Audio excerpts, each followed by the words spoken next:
Yeah, all the good stories are fucking pretty bad. You know what I'm saying, man?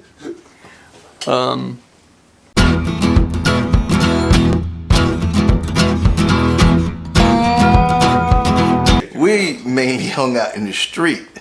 We were street guys, you know. We were hanging out in front of places, but we were street guys, you know. The action for a biker, well, for us in New York was the street. There was more going on the street. As far as the whole lifestyle thing, it was in the street.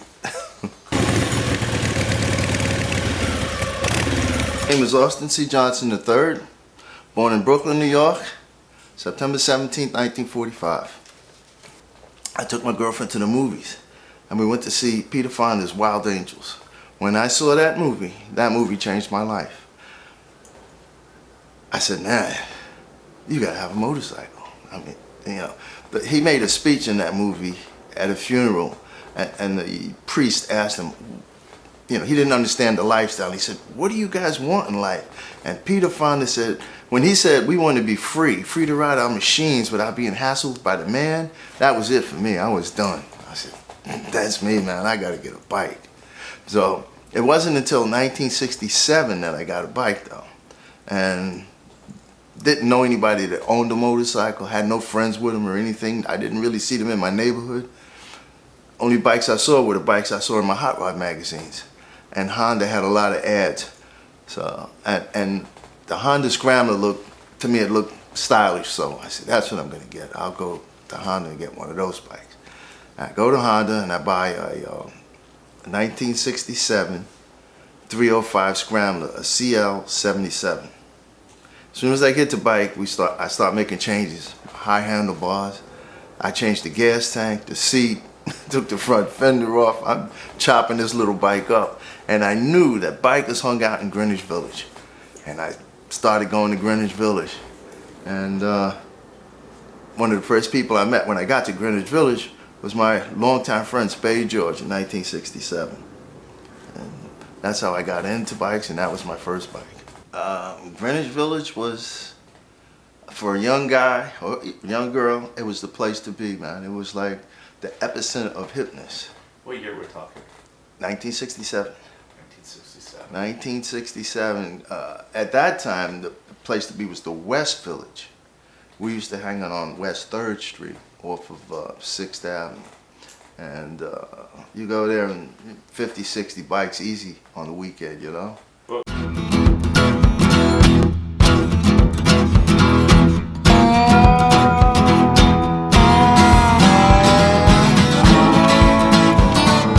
my favorite thing going on in the motorcycle culture now is the small venues. You know, Sturgis is like the Super Bowl of the motorbike events. You know, that's a given.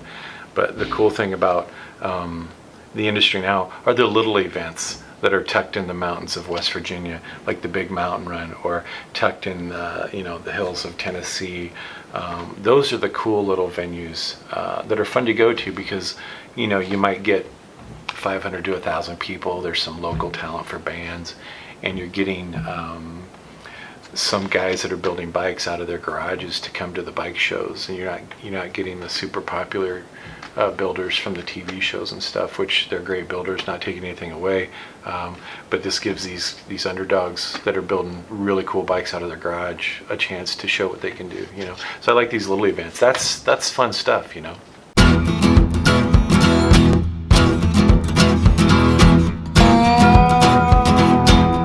I met Austin on St. Mark's and 2nd Avenue.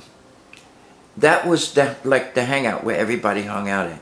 And he just reminded me, because it was in '67 when I actually met him. And I've never had that prejudice for different bikes. I just like the people who ride. So what ended up happening was we just clicked. It wasn't intentional, we didn't chase each other down, it just clicked on its own.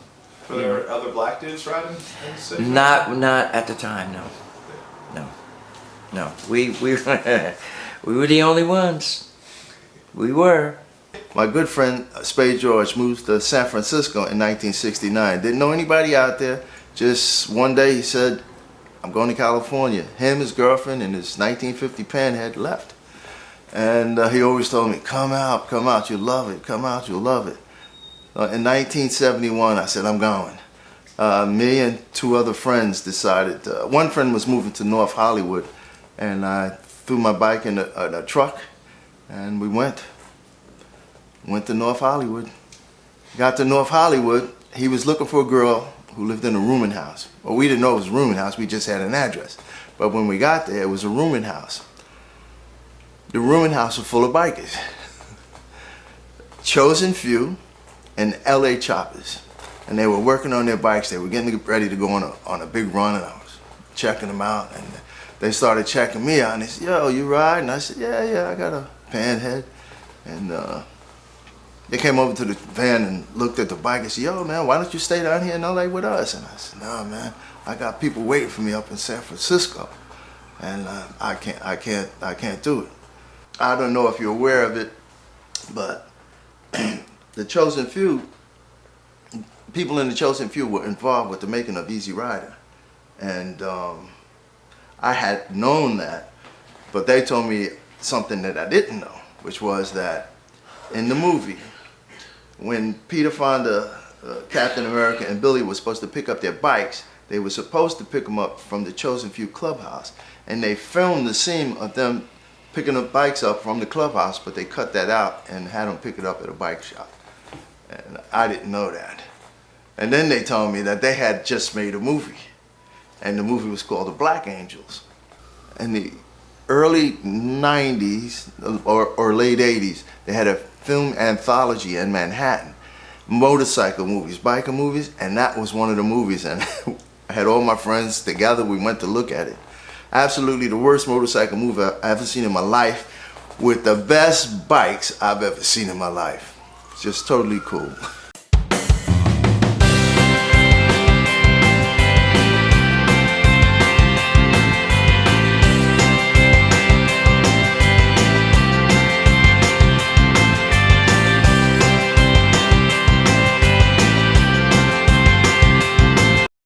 He's got a wealth of knowledge of history in New York City there. Some of the pictures he has are incredible. I'd really like to sit down with him and go through a lot of that stuff because of the history.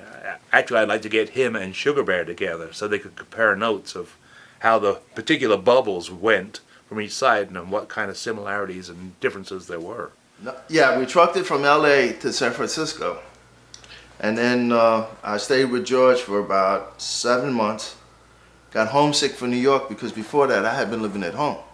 At that time I was 23 going on 24 and still living at home, and I just got homesick. And I loved San Francisco.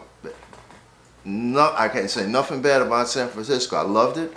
I met good people. I had a job working in the motorcycle industry. I was working for a very small parts distributor.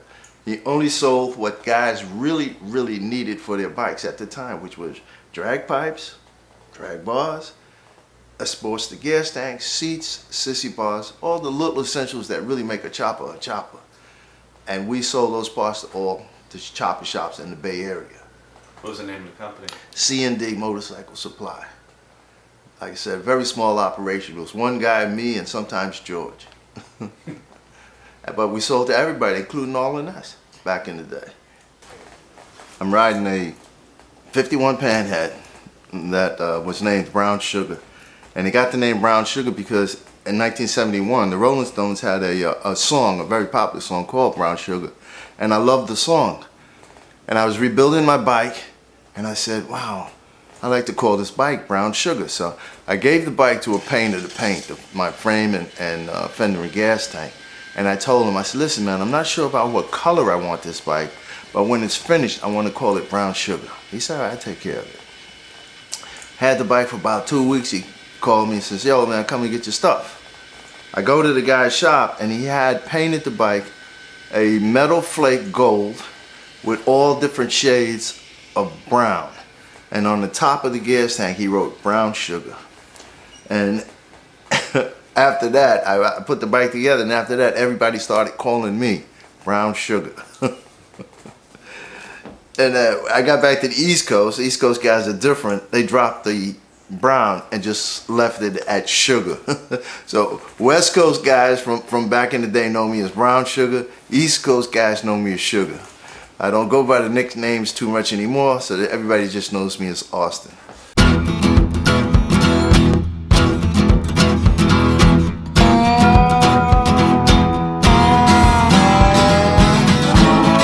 Tommy Granger's a bad motherfucker. But it was different, you know, just different back then.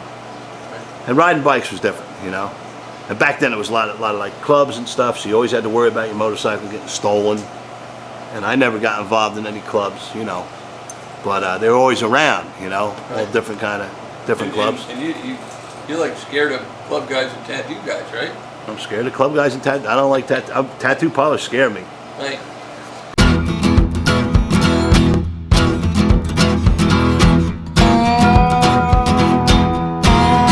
You're out there on an antique motorcycle, my 1951, even though it was already built, it's still an old motorcycle. And thoughts are flying through your head, and I had images of Easy Rider flying through my head as I'm driving across country. I just pictured the scene in Easy Rider where they pulled up with the pickup truck, and I just kept flashing on that this could happen to you out here on this road. Back then the roads were pretty desolate. They weren't, you know, I'm coming across 80, but even 80 wasn't a busy road back then. I get into Nebraska and my bike had ran out of oil. And now I can hear the motor making noise. I know I need oil right away. It's hot as could be, so I shut the bike off and I'm walking through some little town in Nebraska looking for 60 weight oil. I go into an automotive parts store and I said, "Excuse me, you guys got any 60 weight oil?" They looked at me like I was crazy. He said, "60 weight oil?" And the guy in the store said, "You must have a Harley." And I said, "Yeah, I do." He says, "Well, listen, man, why don't you get whatever oil you can get here, put it in your bike and follow me. My brother has a shop in the back of the house." Go to his brother's house, beautiful shop. We put the oil in and he says to me, "Where are you going?" You know, the same question. "Where are you coming from?" "California." "Where are you going?" "New York." He says, "Man, what sprocket do you have on your transmission?" I go, "I got the stock 24. He says, "Cross-country trip, what you need is a 26. Come on, man, let's put a 26 on here." We ripped my primaries off, put a 26-inch sprocket on my transmission, and we just go. And like I said, I was lucky. I met good people, had a good time.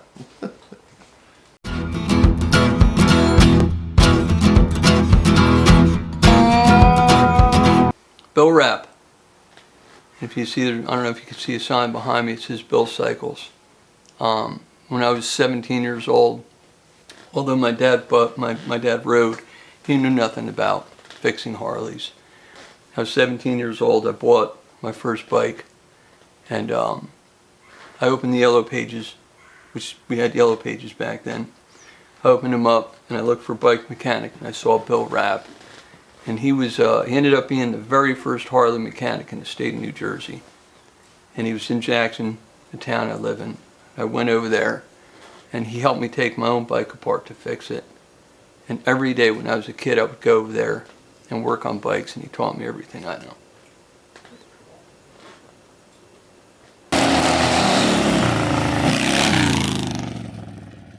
I was in the village hanging out one night and I didn't know any other black guys that rode choppers other than me and George. And the guys I met when I was out in California visiting George, you know. Because I met, like I say, Choppers LA and Chosen Few, and when I got up to the Bay, I met some of the East Bay Dragons. So that's like the first time I'm meeting black guys that ride choppers. I was in the village hanging out one night, and a guy comes in on a rigid frame Honda chopper, black, all chromed out, killer bike. And he was a black guy. And he looked at my bike and he just was amazed that I had a chopper. And he came over to me and he started talking. And then he told me that he had friends in Brooklyn, black guys, that had choppers. And I said, "Nah." He said, "Yeah, man, my friends ride choppers." So he introduced me to some guys in Brooklyn, black guys that had choppers. And I started hanging out with them. And eventually we formed a club. Southside Shifters Motorcycle Club out of Brownsville, Brooklyn. And our club was comprised of guys that rode Harley Davidsons, and most of them preferred having a hand shift bike, and that's where the name of the club came from, Southside Shifters. We were shifting by hand on the south side of the bike, left side. And we had the club for quite a few years. Not a club that had colors on their bikes. We weren't trying to be outlaws. So our club just wore t-shirts that said Southside Shifters. And we had little pins we put on our vests, 3 S's, SSS. And that was it. It was a very popular club that people liked to come to. We knew how to throw a party. They loved to come to our parties. I was at the Hard Rock at one of the early parties that they were giving for Indian Larry. And I met Sal Pepe. He rolled up on a shovel head, rigid frame, and I said, wow, nice bike this young guy has. Let me talk to him. So I started asking him some questions about his bike. I said, yo, man. First I said, oh, you got a nice bike. And he kind of like, yeah, thanks. And I guess he figured, you know, what does this old guy know about a bike like this? Especially an old black guy. What an old black guy know about a bike like this? So I said, yeah, what size is that motor, you know? So he just looked at me and he says, it's a 98. I said, oh, did you flow the heads? You know, different things. What cam are you running? What? And then he realized, okay, this guy knows a little something about what he's talking about. And I said, yeah, I'm running a 98-inch shovel head also. And then he looked at me and said, yeah? I said, yeah, it's right over there. So then when he looked and checked my bike out, it was like, I guess I would say amazed that, you know, an old man like me got this bike. And me and him became best friends, man, hanging out, running all over the place, you know, like I say, with the same motors, even though I got the swing arm, he's got the rigid, same type motors, just hot rodding all over the place. And you hang out with young guys, it makes you young.